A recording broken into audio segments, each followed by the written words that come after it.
Hey all, thanks for stopping by. Stopping by the channel. I'd say make sure you're subscribed and checking out the bell icon down there. But it's been over a week since. Oh yeah, I think. I don't know. I've lost track. As you can tell, I'm looking rough. I have been down with the coof. I'm about 99.9% positive, and oddly enough, that's also the survivability rate of the coof, with or without the jab. The jab has a 99.9% survival rate. And we also don't know the results, long-term effects of the jab. We also don't know the long-term effects of the coof. So I'm just going to have to go ahead and go with my own immunity on this one. It's not been fun. I've never denied that it's a reality. I've never denied that it's not a real virus. It is. My skin has never hurt before, like literally, like not like I've been burned before, but my skin hurts at times. I force myself to get out and do some exercise today. Oh man, I look rough, don't I? But I've learned some things over this last week. I've been pretty much incommunicado since Sunday night when I announced that I was under the weather and had a fever. And the first thing I want to talk about is not the most important, but it is important. A lot of you need to get off social media.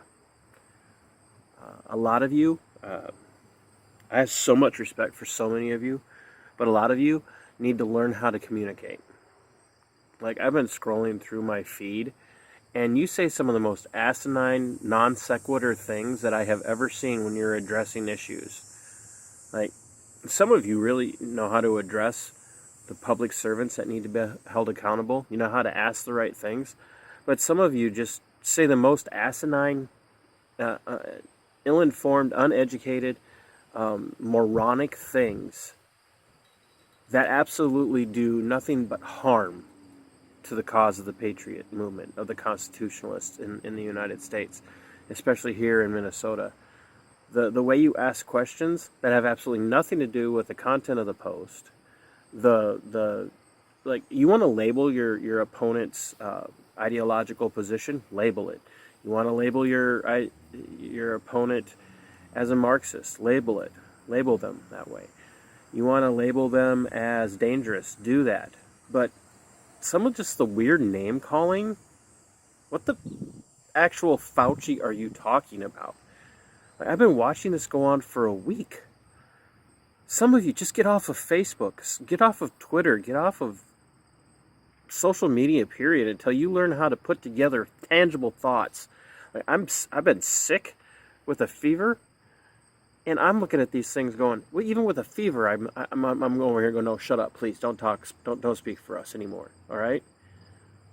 If you want to address a public servant, Kim Norton or other people like that, for their asinine positions, do it in a way that doesn't make the rest of us look like idiots. And until you can do that, just stop. Just stop. We don't need any help being labeled morons or stupid. And you're not helping with the way you word your posts.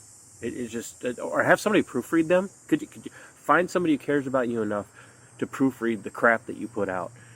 Because all you do is make yourself and everybody else who might normally support you look like a moron. The other thing that I want to talk about is there's a lot of you on here that I've only known for a year. Some of you a little less. Some of you I've never met in person. Others I've met face-to-face numerous times. But I can also say that for a lot of you, I never experienced the outpouring of support like I've seen over the last week from constitutionalists and patriots. Calling, I'm sorry, I didn't talk on the phone to many people. I'm just not in that place until really this moment where I felt like I could even talk for an extended period of time. But the offers of prayer, the offers to what do you need? Do you need medication? What can we get you for comfort? What can we do to help? People willing to come to my house. I mean, I'm blessed to have a family that cares about me, but I think just those offers to come and provide aid and comfort and resources and like sharing your own legal medications that, like things that have worked for you, methodologies, and protocols that have been working for you. This is why we win in the end. Because the left is going to sit there and wait for Big Daddy government to come in and do it all for them. We will rely on one another. I've learned a lot about the resiliency of the movement as well. I've seen people align themselves with nurses and other medical professionals who are saying, I'm not gonna take the jab. Even if it means losing my job, I'm not going to take the jab. People are out there talking about let's get these people banded together and starting clinics. I'm in the works to get several people on who are in the healthcare field. They're going to be coming on the channel here in the coming days after I get feeling well enough to do a protracted conversation. I've got some people from Owatonna that we're going to be having a conversation with about some school board happenings. We're going to keep it under wraps till we can blow it up big. And there again, after I get feeling better. So, and then the other thing is,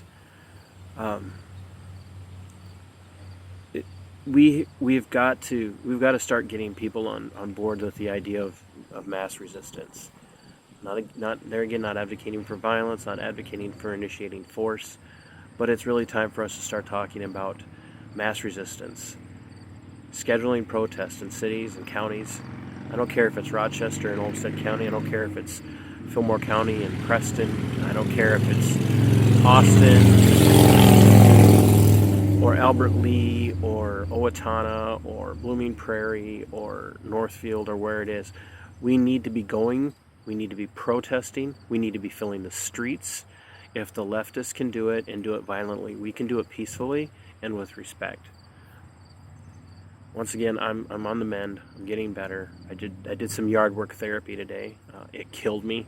I've never taken that long to mow my yard before, but I needed to be out in the sun and breathing, and it helped. I feel a little better. I know I'm going to be exhausted here in about 20-30 minutes. I'm going to be wiped out. So once again, I've been touched this week by the people who have reached out to me and said, how can we help? And I'm going to let this be my thumbnail so people can see I'm exhausted.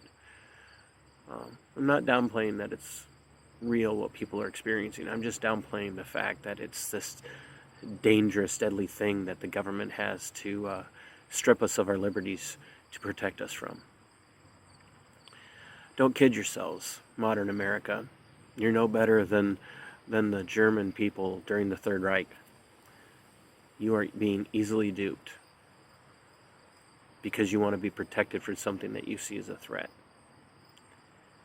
And you're not going to be hard to push over that border, over that line, to rat on your neighbors if they can find a way to make your neighbors look like the dangerous criminals that they want them to be.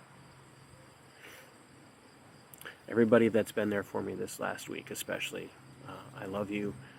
I'm thankful for you, and couldn't ask for a better group of loyal, patriotic friends.